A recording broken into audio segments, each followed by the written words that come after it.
राधा वल्लभ श्री हरिवंश। माघ माह की कृष्ण पक्ष की जो चतुर्थी आती है उसका व्रत करने से बच्चों के संकट दूर होते हैं। अगर आपको लगता है कि आपके बच्चे बहुत ज़्यादा गिरते पड़ते रहते हैं, हमेशा चोट लगती रहती है, या फिर जो है बहुत ज़्यादा बीमार पड़ते हैं, या उनकी बुद्धि कमजोर है, उनको आप आगे बढ़ाना चाहते हैं, तरक्की उन्नति चाहते हैं हर प्रकार से, तो आपको संकष्टी चतुर्थी का व्रत जरूर धारण करना चाहिए। साथ ही साथ संतान प्राप्ति के लिए भी जो है संकष्टी चतुर्थी का व्रत धारण कर सकते हैं। इसको तिल चौथ, माघी चौथ बहुत से नामों से जाना जाता है। श्री गणेश की इसमें पूजा की जाती है। चतुर्थी तिथि उन्हें अत्यंत प्रिय होती है। और ऐसा नहीं है कि केवल महिलाओं को यह व्रत धारण करना चाहिए, पुरुष भी जो है इस व्रत को धारण कर सकते हैं किसी भी संकट से मुक्त होने के लिए, ठीक है ना। क्योंकि युधिष्ठिर जी ने जो है इस व्रत को धारण किया था और जो है युद्ध में उन्होंने जीत हासिल करी थी, जैसे कि व्रत कथा के अनुसार बता रही हूँ, ठीक है। तो इस व्रत में करना क्या है, सफेद तिलों से ही स्नान करना है। जिस जल से आप स्नान करना चाहते हैं उसमें सफेद तिल अवश्य डाल लें, और चंद्र उदित होने तक इसमें कुछ भी नहीं खाना चाहिए, ठीक है। अब देखिए, जैसे कि आप जिस प्रकार से कई लोग सरलता से भी करते हैं कि बीच में फल वगैरह ले लेते हैं, पानी वगैरह पी लेते हैं, बाद में पूरा भोजन करते हैं, तो ऐसा नहीं करना चाहिए। आपके व्रत को कठिन तपस्या जैसा बनाना चाहिए। व्रत में ताकत होती है निश्चित ही, और जब लोग व्रत नहीं निभाते तो वो असफल होता है। फिर लोग कहते हैं हमने कितने व्रत पूजा पाठ कर लिए, कोई भी हमको फल नहीं मिल रहा, तो निष्फल नहीं जाते हैं ग्रंथों में जो व्रत लिखे होते हैं ना। तो इसलिए जो है कोशिश करना चाहिए कि आप निर्जला निराहार व्रत करें जब तक चंद्र उदित नहीं हो जाते हैं, जैसे कि करवा चौथ में किया जाता है, इसी तरह से इसमें भी है।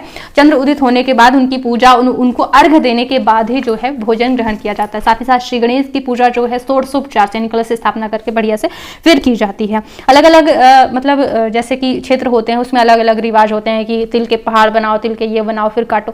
तो ये सब का वर्णन तो ग्रंथों में नहीं है, लेकिन हाँ जो चीजें हैं कि श्री गणेश की पूजा करनी है विशेष तौर पर, और तिल का विशेष प्रयोग करना है। काली तिल के नैवेद्य और जो है सफेद तिल के नैवेद्य यानी लड्डू। कितने लड्डू बताए गए हैं वो हम आपको बता देते हैं। बताया गया है 10 लड्डू बनाना चाहिए। 10 के 10 लड्डू श्री गणेश को अर्पित करना चाहिए। 5 लड्डुओं का दान ब्राह्मण को करना ही चाहिए। आसपास जो भी आपके मानदान हो, जैसे भांजे वगैरह हो या फिर ब्राह्मण हो तो जरूर, या फिर मंदिर में आप अगले दिन भिजवा दें। और 5 लड्डुओं का सेवन करना चाहिए। जिन लोगों की सामर्थ्य नहीं बन रही है 5 लड्डू में जो है नहीं उन्हें ठीक लग रहा है शारीरिक स्थिति, तो फिर वो जो है भोजन भी कर सकते हैं। तो उसमें एक अनाज बताया गया। देखिए, जैसे करवा चौथ में भोजन करते हैं, अनाज खा सकते हैं, वैसे यहाँ पे भी जो जैसे व्रतराज से मैंने जानकारी ली है ग्रंथ से, तो वहां पे भोजन बताया गया। तो एक अनाज मीठा भोजन आप कर सकते हैं, ठीक है ना। तो जैसे कि कुछ भी खा लिया, पूड़ी वगैरह, तो इस तरह से लिखा है कि एक अन्न का पदार्थ लें। धरती पर सोना चाहिए। और कहना चाहूंगी जो बहुत कठिन व्रत करना चाहते थे, लेकिन जिन माताओं को लगता है कि उनकी संतान की जो है तरक्की उन्नति नहीं हो रही है, फिर सतमार्ग पे नहीं चल रहे, चाहे कितने भी बड़े बच्चे हों, अगर उनकी बुद्धि सही नहीं चल रही, शराब पी रहे हैं, बाहर जा रहे हैं, कुछ भी है, तो उनको सुधारने के लिए भी व्रत कर सकते हैं, या फिर छोटे बच्चों की तकलीफें दूर करने के लिए। तो आपको ध्यान रखना होगा, कठिन अगर तपस्या आप कर रहे हैं तो आप 5 ही लड्डुओं का जो है भोजन करें तो ज्यादा अच्छा है। थोड़ा सा कठिन व्रत हो जाएगा, ठीक है। धरती पर शयन करना चाहिए, ठीक है। और कोशिश करें अगर धरती पे जैसे शयन नहीं कर पा रहे हैं तो फिर काठ का बिस्तर, लकड़ी का बिस्तर होना चाहिए। वैसे धरती पे शयन करने के लिए बताया गया है, तो जो है आप थोड़ा सा एक दिन कोशिश कर सकते हैं। साथ ही साथ जो है यह व्रत ऐसा नहीं है कि केवल एक ही दिन का है, आप हर माह की संकष्टी चतुर्थी का व्रत भी धारण कर सकते हैं। 1 वर्ष करने के बाद उद्यापन कर सकते हैं, ठीक है। और अगर आप ऐसा करते हैं कि साल भर में केवल एक दिन का, जो माघ महीने में संकष्टी चतुर्थी आती है, जैसे जनवरी माह में आती है, तो 1 साल में 1 दिन का करना है तो 3 साल करने के बाद आप उद्यापन कर सकते हैं। जैसा आप संकल्प में बोलेंगे शुरुआती साल में, वैसा आप कर सकते हैं। और अगर बहुत समस्या चल रही है, अभी ही दूर करना है, तो मेरी सलाह रहेगी कि आप हर माह की संकष्टी चतुर्थी का व्रत धारण कर सकते हैं। और चंद्र उदित होने के बाद ही जो है आपको भोजन करना होगा। निश्चित ही जो है आपको, अगर संतान से संबंधित कोई समस्या समझ में आ रही है, निश्चित ही उसका जो है आपको उपाय मिलेगा। जिन्हें संतान नहीं, उन्हें संतान अवश्य प्राप्त होगी भगवान श्री गणेश की कृपा से। साथ ही साथ कुछ और भी बातें कहना चाहूंगी, जैसे कि व्रत में देखिए, व्रत का पुण्य करने से ज्यादा महत्वपूर्ण होता है व्रत को बचाना। क्योंकि हम कठिन व्रत तो कर लेते हैं, लेकिन छोटी छोटी बातें कोई हमें बताते नहीं व्रत के बारे में। जैसे कि अष्टविध मैथुन वर्जित होता है, ठीक है। यानी कि अश्लील चीजें देखना नहीं है, सुनना नहीं है, बोलना नहीं है, विचार नहीं करना। 1 रात्रि पहले से ही ब्रह्मचर्य व्रत धारण करना चाहिए। साथ ही साथ उस दिन, यानी आप फोन पे बातचीत करते हैं, किसी और की निंदा अगर आपने सुन भी ली ना, तो आपके व्रत को नुकसान पहुंचता है। तो निंदा ना सुननी है, ना करनी है। इसलिए फोन पे बातचीत कम से कम करेंगे, या फिर फोटो वगैरह कुछ भी कम देखेंगे, तो अश्लील चीजें नहीं देखेंगे, तो व्रत को नुकसान नहीं पहुंचेगा। व्रत में क्रोध करने से व्रत खंडित होता है। ये सारी बातें स्पष्ट रूप से ग्रंथों में लिखी हैं, इसलिए बता रहे हैं, ठीक है।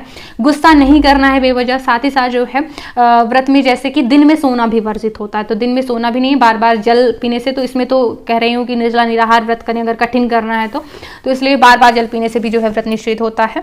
इन सभी बातों का ध्यान रखना है। अब दिन में सोना नहीं है तो क्या करना है। देखिए, छोटी छोटी गलतियां भी जैसे कि होती रहती हैं व्रत में। पूजा हमने है कि कुछ चीज़ हम नहीं चढ़ा पाए या फिर कुछ विधि याद नहीं रही, विधि विधान से करने से ही व्रत सफल होता है। अगर आप नहीं कर पाए तो उसका भी एक उपाय है भरपाई का, वो है कि नाम संकीर्तन। नाम संकीर्तन क्या होता है? भगवान के नाम को गाना। जैसे कि व्रत में किसी भी धर्म सिंधु ग्रंथ में जैसे लिखा है कि व्रत के देवी देवताओं के मंत्रों का जप करना चाहिए। व्रत इसीलिए किया जाता है ज़्यादा से ज़्यादा। अगर नहीं कर पा रहे हैं जब, जैसे श्री गणेश का है तो श्री गणेशाय नमः, गणेशाय नमः, गणेशाय नमः, ऐसा आप जब पूरे दिन करते रहें, या फिर नाम जब आपको करना चाहिए। जब आप पूजा कर लेते हैं तो नाम गाना चाहिए। नाम संकीर्तन करने से पूजा में कोई गलती हो गई, पूरे दिन व्रत में कोई गलती हो गई कि किसी ने सुना ही दी किसी की निंदा, आप क्या कर सकते हैं ना, गुस्सा किसी आगे कुछ भी हो गया तो उसकी भरपाई हो जाती है अनजाने में की हुई गलती की। ठीक है, तो नाम संकीर्तन कैसे करना है? जय गणेश जय गणेश जय गणेश जय गणेश जय गणेश, जैसे भी आपको मतलब समझ में आता हो। आजकल जैसे कि कितने सारे भजन चले हुए हैं कि जय देव जय मंगल मूर्ति, ऐसा जो भजन चला है उसको भी आप कर सकते हैं। नहीं भगवान का नाम ज्यादा उसमें शामिल हो, ऐसा भजन करने के गाने के लिए नहीं बोल रही हूँ, यानी भगवान के नाम का कीर्तन करना है। 15 मिनट आधा घंटा आप सभी महिलाओं के साथ बैठ के इस विधि को जरूर करें। इससे पूरे व्रत की गलतियां माफ होकर के आपके व्रत सफल होता है और प्रभाव उसका मजबूत रहेगा। निश्चित है आपके संतान के जीवन की सभी समस्याएं समाप्त होंगी। पूजा विधि करके दिखाती रहती हूँ, मेरे चैनल पे वीडियो डाला हुआ है पूजा का। देखिए पूजा में व्रत का संकल्प एक बार सुबह आप लेंगे, ठीक है, जब आप स्नान ध्यान करेंगे। व्रत के एक दिन पहले आप बाल धो लीजिएगा। शैम्पू का उपयोग वर्जित बताती हूँ व्रत के दिन, क्योंकि इसमें अंडा वगैरह जैसे बोलते हैं प्रोटीन मिला है। तो व्रत के दिन ऐसी कोई भी चीज का प्रयोग नहीं करना है जिसमें जानवरों को मारकर कोई भी अवशेष मिले हो। ठीक है, इसलिए मंजन, टूथपेस्ट जैसे कि हड्डी का उसमें मिश्रण मिलाया जाता है, इंटरनेट से जानकारी मिली है, तो टूथपेस्ट भी मना करती हूँ। आप लोग कोई भी घर पे बना मंजन जो है तैयार कर लें, चाहे मसालों से। देखिए हड्डी से तो बेहतर ही रहेगा, नमक भी मिला रहता है टूथपेस्ट में।